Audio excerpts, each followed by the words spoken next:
Maligayang pagbabalik Bob Arum ng Top Rank Promotion na high blood at nagwala pagkatapos nga yan ng bakbakang Josh Taylor at Cateral.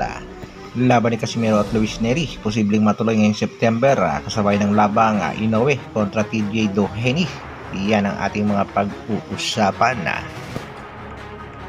Para sa ating unang balita, Mr. Bob Arum hindi nga nakapagtimpi at nagwala pagkatapos ng bakbakang Cateral at Josh Taylor.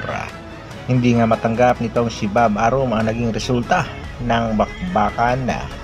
Ito nga mga kasolid na naging pahayag ni Mr. Bob Arum. I saw the fight like everybody else. Those scorecards were a disgrace or absolute disgrace and I really feel sorry for Josh. I thought he won the fight but those scorecards were ridiculous.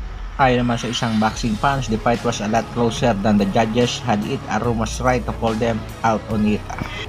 Sa pagkakataong ito nga ay nakabawi na itong si Jack El Gato Cateral. Matatandaan natin, naglaban na rin silang dalawa ni Josh Taylor noong 2022 na kung saan nakuha nga ni Taylor ang panalo via split decision, pero marami ang nagsasabi nga controversial ang bakbakan.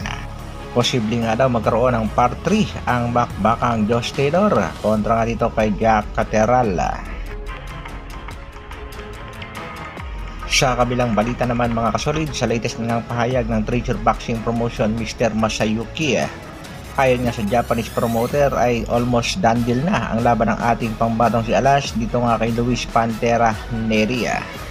Pumayag na nga daw itong si Pantera at sa katunayan ay nagpadagdag pa ng bayad. Ibinunyag din itong si Mr. Masayuki na umatras nga daw sa bakbakan itong si Goodman. Ito sana ang mga kalaban ng ating pangbato. At sa mga hindi pa nakakalam, yung mga sinabi nitong Treasure Boxing Promotion, may translation dyan itong si Mr. Papsi Cultura. Sa kasalukuyan nga ay kalat na sa bansang Japan ang posibleng bakbakan ni Casimero at Luis Pantera Neri sa buwan ng Setyembre. Heto nga ang isang post na na-share mismo ng Treasure Boxing Promotion. Casimero versus Neri kasado na sa September sa bansang Japan. Ayon pa nga dito sa Treasure Boxing Promotion na ang gusto nga daw makakalaban ni Goodman na itong si Japanese master na Oya Inoue pero sa buwan pa ng Disyembre. Kaya malabo ang bakbakang Inoue at Goodman sa buwan ng Setyembre at dahil nga dyan mga kasolid patok sa banga ang alaga nitong MP President na si Mr. Shana, walang iba kung hindi itong si TJ Doheny. Pero marami nga mga Japanese boxing fans ang tutol at hindi sang-ayon sa laban ng kanilang superstar na si Inoue kontra nga dito kay TJ Doheny. Disclaimer lang, ito ang balita ang kumakalat sa kasalukuyan sa bansang Japan at di natin sinasabing opisyal na ang mga bakbakan. Request at sigaw pa ng mga Japanese boxing fans, gusto nilang makita ang bakbakan Casimero at Inoue sa Tokyo Dome. At posible nga daw matuloy na yan kung sakaling tatalunin itong si Casimero, itong si Luis Pantera Neri via knockout. Prediction pa nga ng ilang mga boxing fans, Casimero wins by knockout within third rounds.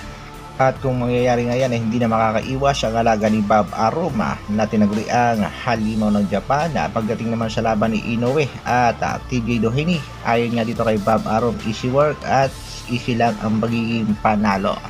Kaya nararapat lamang pagbutihin at maging focus ang ating pambatong si Alas sa kanyang pagtitraining dahil hindi basta-basta kalaban itong si Luis Pantera Neri. Matatandaan natin pinabagsak nito sina Oya Inoue sa unang round ng kanilang bakbakan at kaya huwag masyadong kampante ang ating nag-iisang angas ng Pinas na si Cuadro Alas, Jandal Casimero.